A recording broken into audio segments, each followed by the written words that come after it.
Təpə nöqtələri ABC nöqtələri olan üçbucağın sahəsini hesablayın.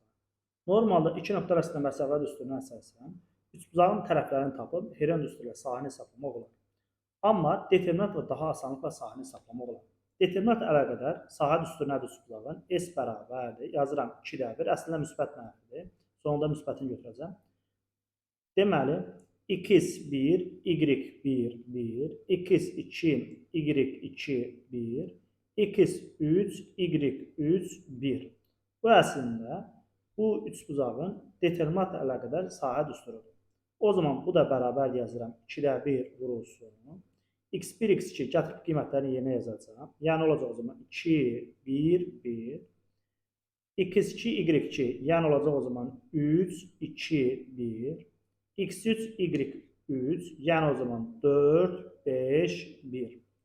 Bu da yenidən bərabərdir. Bu determinantı hesablasaq, deməli 2-də 1 vurulsun. Üçbucaq qaydasına əsasən bu üçün hasili 2 vur 2 vur 1. Yəni əslində neçə oldu o zaman 4 qeyd edirəm 4. Sonra bu üçünün hasili 4 vurulsun 1 vurulsun 1. Yenə əslində etdim müsbət 4 qeyd edirəm müsbət 4. Və bu üçünün hasili qeyd edəcəm. Deməli bu üçünün hasili 3 vur 5 vurulsun 1. Yəni 15 plus 15 çıxılsın. Deməli bu üçünün hasili 4 vur 2 vur 1. Yəni 8. Bunu da qeyd edirəm. Çıxılsın. Növbəti. Bu üçünün hasili tam bu üçünün hasili 2 vur 1 vur 5. Yəni əslində 10'dur. Qeyd edirəm bunda 10.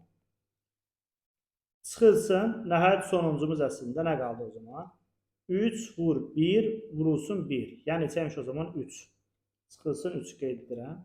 Bu da yenidən bərabərdir. 2-də 1 vurulsun 2 bərabər o zaman 1'ə. Deməli bu üçbucağın sahəsi əslində 1'ə bərabər imiş.